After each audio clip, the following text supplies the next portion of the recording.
Welcome back to the Springs in the Desert podcast. I am Jillian, your host for today's episode, and I'm joined by two team members, Anne, one of our founding mamas. How are you, Anne? Hey, I'm doing great. Glad to be with you both. Great, and Cassandra. So good to be with you. How are you? Good. Thanks, lady. How are you? I'm good. I am super excited to get into this conversation today. We want to just invite our listeners into kind of our team's mission about what we're doing here at Springs in the Desert.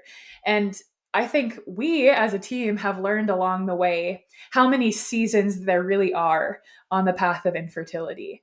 And so we just want to talk about that today. All those types of seasons, maybe where you're at, and that you belong here, that we want to serve you and we're here to serve you, even if it feels like you don't belong, depending on your current situation. And so I just want to start there, just talking about the various seasons and who we are and how we're serving. And so, Anne, maybe would you just maybe speak into some of these various seasons on the path of infertility? I'm one of the co-founders of Springs in the Desert along with Kimberly. You've heard her sometimes on the podcast too. And we started Springs in the Desert because we were each on our own path of infertility and we just didn't feel like we were, you know, getting the kind of spiritual support and understanding that we were looking for. And so that's what we had in mind when we started Springs, that we wanted to be a place where others, where women, where together with their husbands, they could come and just find a place where they could open up, they could tell their stories. They could talk through the grief and all the different emotions. I mean, for those of us who have been trying to conceive or wherever we are on that path, it's like a roller coaster very often. There are just so many different emotions. There's anger, there's jealousy, there's sadness, there's our relationship with God, difficulty praying. I mean, all of that stuff. And so, Springs in the Desert is a place where you can come wherever you are on the path of infertility. So, if you are still trying to conceive, you're charting, maybe you're going through treatments, if you're discerning treatment, if you are on a break right now and trying to discern where God is leading you, if you are looking at the path of adoption, if you are someone who has received a diagnosis and maybe it's going to be very unlikely or impossible that you'll conceive, or you are entering into menopause or you're past childbearing years.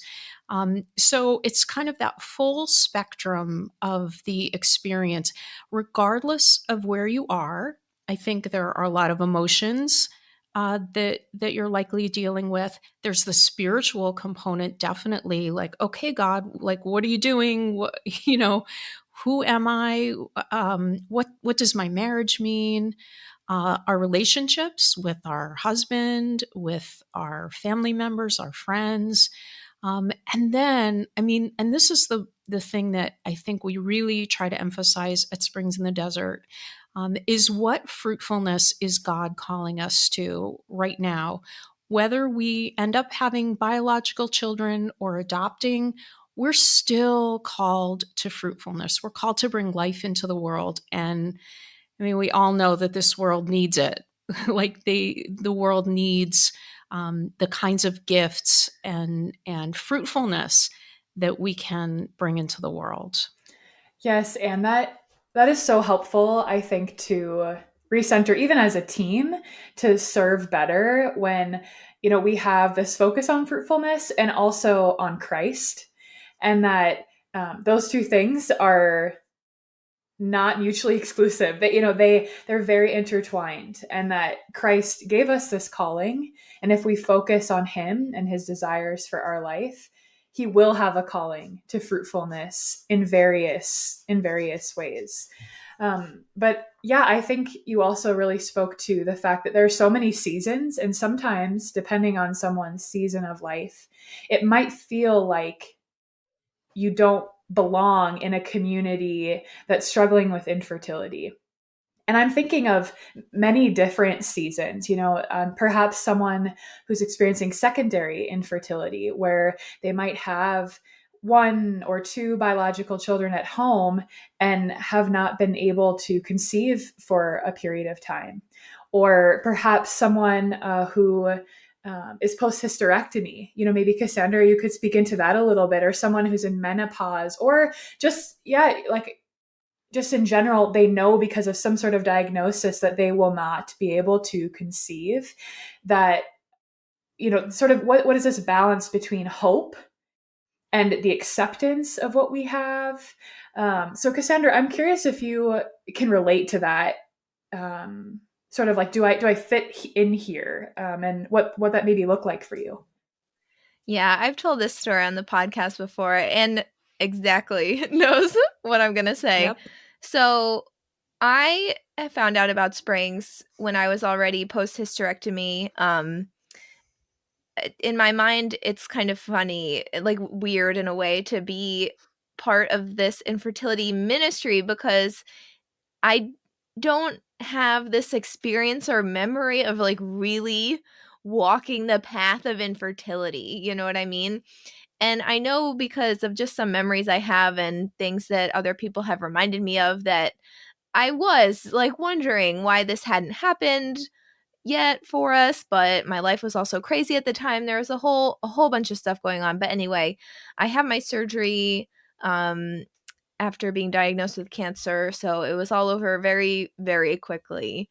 And then when I found out about Springs and I loved the retreat, and I wrote to Anne and Kimberly to say like thanks because the pray to get pregnant thing, obviously that's, all of our needs and desires we could take to God in prayer. But for me, barring a crazy miracle, it wasn't going to happen. That door was closed. And so getting more involved with Springs, and I wrote a blog post and then was invited to become a part of the team. And I was like, great, but I don't know anything about charting. And Anne was just like, that's fine. And it just, it does make me think about how the mission of this ministry is unique, because there are so many. If you want information about how to get pregnant, there are places you can find it, places you can see like what is licit and approved by the church and what's not. And what's unique about us is that, like we say, Christ not conception. If a conception happens for you, that's great. But if it doesn't happen today, then there's still the grief and the emotions that have to be dealt with today, but also that call to be life-giving that is yours today, So I just really appreciated that about Springs. That I also found very comforting, that that uniqueness, that, like you said, there are many amazing organizations and church documents and bishops who are talking about it, and other just even guests we've had on our podcast who are talking about these perhaps medical sort of techniques, or just other kind of various health specific focuses. But that's not our focus here. Our focus, right, as I said, is Christ, not conception. And so to, have this place that's mostly spiritual support, of sort of figuring out how do we pick up this cross daily and follow him and allow fruit to come from that. And, I'm kind of curious about this question, that how is it that our focus on Christ, not conception, how does this help us with this balance of hope and acceptance? Does it help? Is that why it allows us to kind of find a balance there? And do you have any thoughts about that? Yeah, I mean, the first thing that comes to mind, and this comes from a lot of the feedback that we receive from people when they find us, is that in a certain sense, it takes the pressure off, especially if you are charting and you're really actively trying to conceive, you're working with a doctor, you're maybe going through treatments and all that sort of thing. To have that spiritual and emotional support and accompaniment takes the pressure off. Like Springs in the Desert is a place to go where you don't have to think about all of those things. Like you don't have to think about your chart or am I doing all the things? Am I on the right diet? Am I, and that's not to say those things aren't important and they're not something to, to work on but that's not the focus here. And so we can talk about other things. We can sort of unburden ourselves. We can tell our stories. We can hear from each other and hear, oh, okay, you're feeling that way too. I thought I was the only one who felt this way or had these emotions or reacted in these ways. So in that way, we can help each other. I find that to be one of the most beautiful bits of fruit that comes from this ministry is that we see people reaching out to each other when somebody comes with their story and is really struggling. Invariably, there will be another person who kind of comes right in and sort of drops their burden for a second and goes to pick up the burden of the other person. And that's just so beautiful. And guess what? That's fruitfulness. That is being so life-giving in that moment.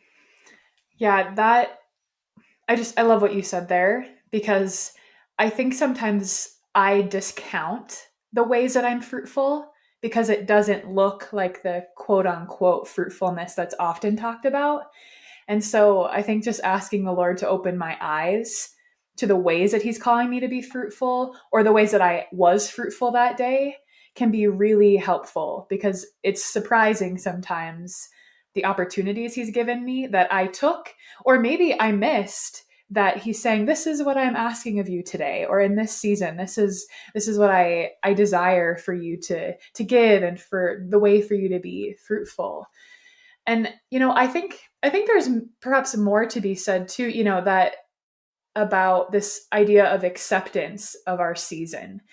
Because although yes, we can definitely discern how He's calling us to fruitfulness, that desire still exists for children, for this sort of quote unquote normal understanding of fruitfulness that's talked about, all over and around us all the time. And so I'd like to know some of your thoughts about acceptance and what does that really mean? Is it sort of this idea, I think it's for us, it's probably pretty obvious that we don't mean giving up, but it can feel like that, I'm sure, for many of those in our community. So what maybe would be a better way of understanding acceptance, or how can we better accept the specific cross that we have? Well, to me, I think it's easier to understand, it's easier to, accept if we don't look at it as a once and for all type thing. I think that the call of the Lord to pick up, our crosses and follow Him is one that has to be accepted every single day. Sometimes in every moment, if we're in a difficult time, if we're at a difficult social situation, if it's Mass on Mother's Day, sometimes this is a moment by moment decision that we have to make to pick up our crosses and follow. But it also takes the pressure off because God doesn't ask us to carry our crosses by the year or by the decade even. I mean, what He's given to us is the present moment. And even if you're really still in a season of trying, or if it's for me when it's over, I mean, that's still a decision that has to be made. And honestly, it's an offering that has to be made. I remember my spiritual director talking to me about this once that, it's not, we can be resigned, right, to like our fate or whatever and be kind of grudging about it. But what a beautiful thing to make an offering of this to the Lord. Um, he laid down His life willingly for us.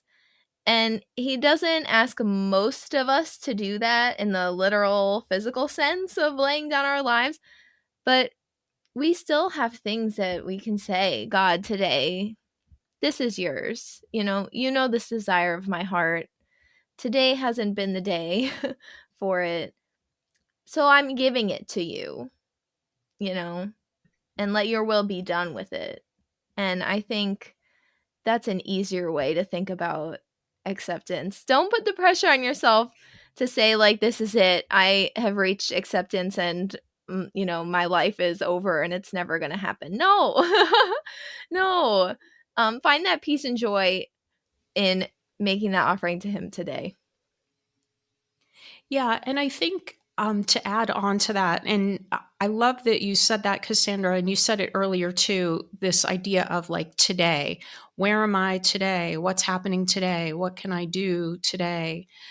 Is so important. And it's one of the reasons that we wanted to talk about kind of the mission of Springs in the Desert today, not to like pat ourselves on the back or have a big commercial for it, but to really talk about ideas like acceptance or resignation or hope.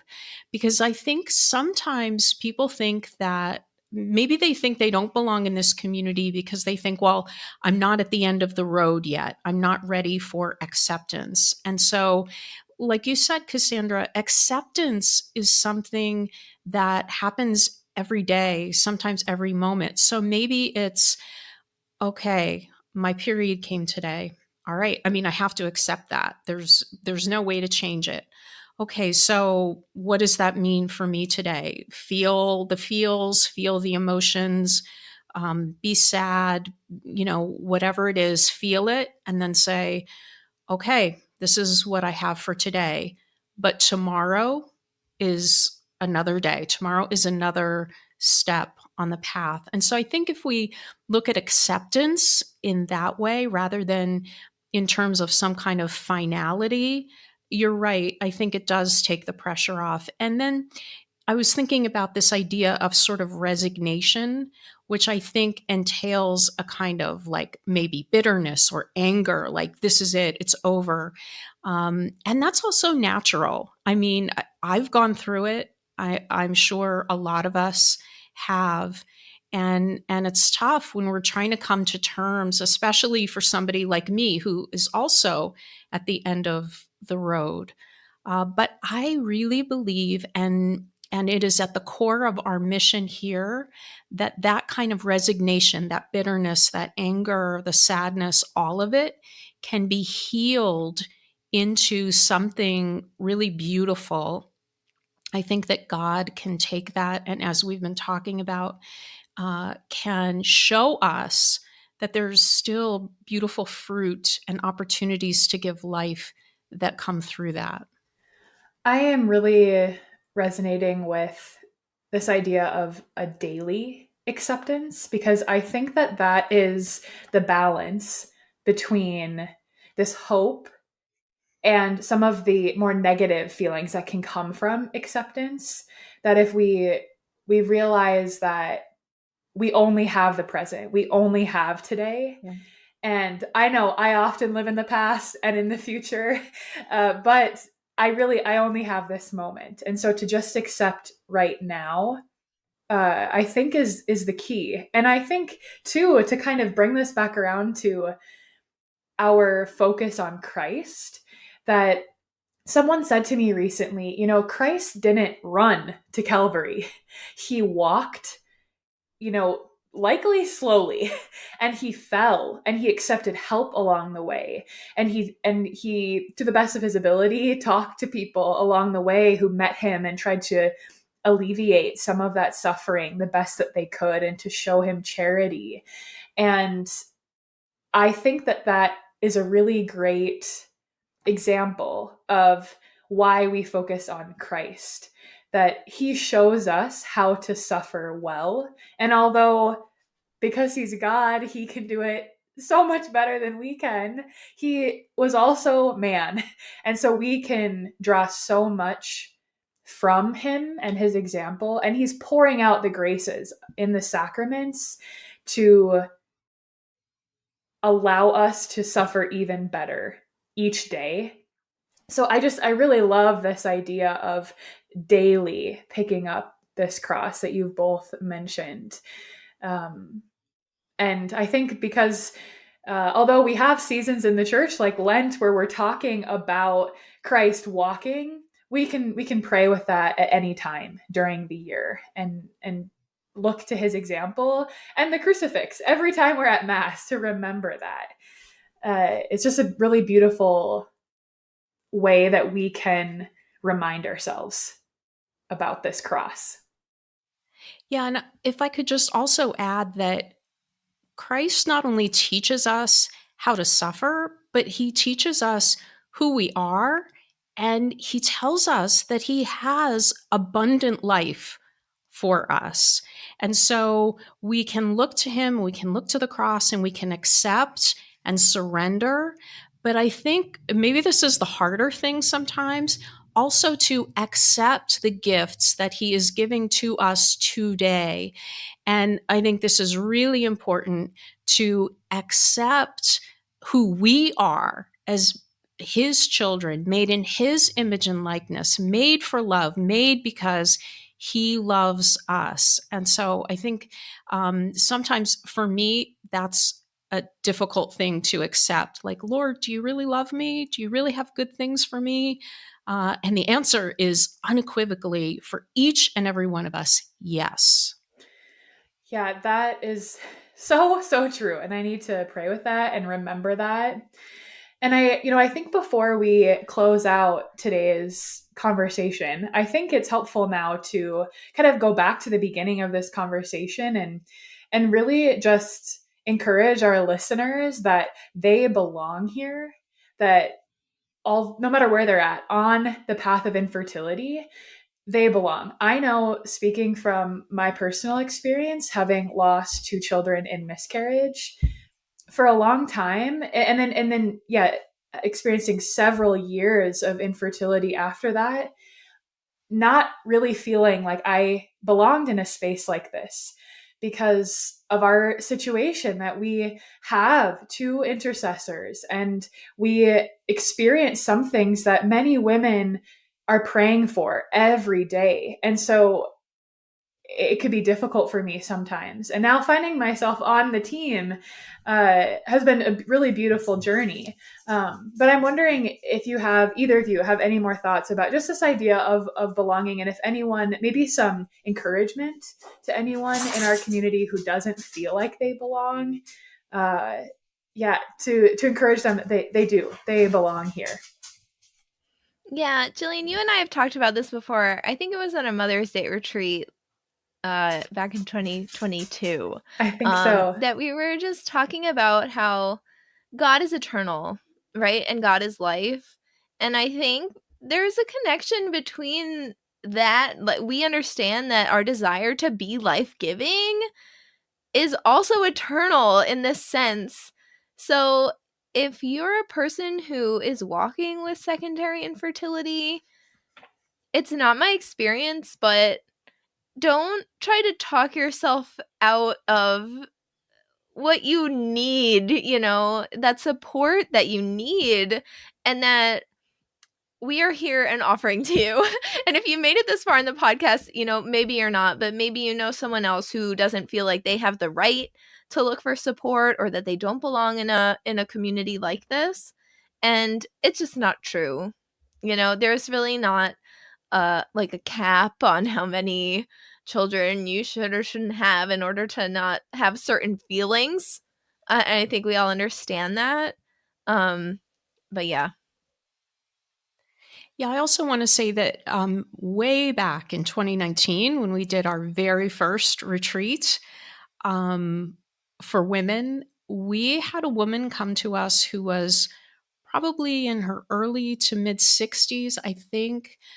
She had been divorced, and her husband had subsequently died. And one of the factors that contributed to that was their infertility. And she actually had suffered a number of losses as well. And I remember that she came and she said, I'm not really sure that I belong here.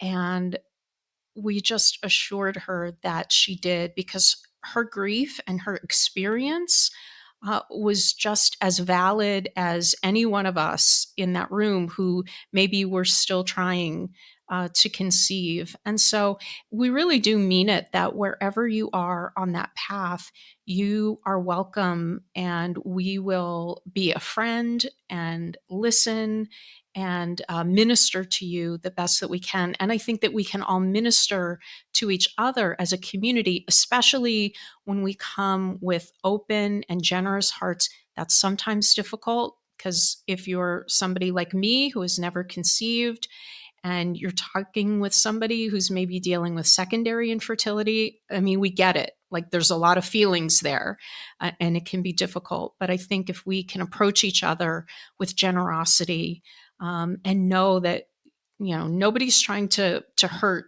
another person, and to not compare our crosses, but to just approach each other in friendship and in love, that's where the healing happens.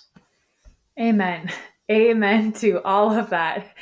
I am just so thankful for this conversation and a space to recognize that although perhaps two women or two couples who are experiencing different kinds of infertility might have difficulties speaking to each other or finding a way to sort of reconcile those experiences, that we are all part of the body of Christ, and that He sees the crosses that we're carrying, and we can do the best that we can to do the same, to see and recognize each other's crosses and help each other carry that and lift that. And so, dear listeners, I think that it's all of our prayers today that when you listen to this, that you know that the Lord sees your cross, that He knows the weight of that cross, and that He is helping you carry that. And that we here at Springs in the Desert hope to be your Simon, that we are walking with you, as Anne said, truly, wherever you fall on the path of infertility. It has been so good to be with you, Anne and Cassandra. Listeners, we are praying for you as always, and it's an honor to walk with you. We'll see you next time.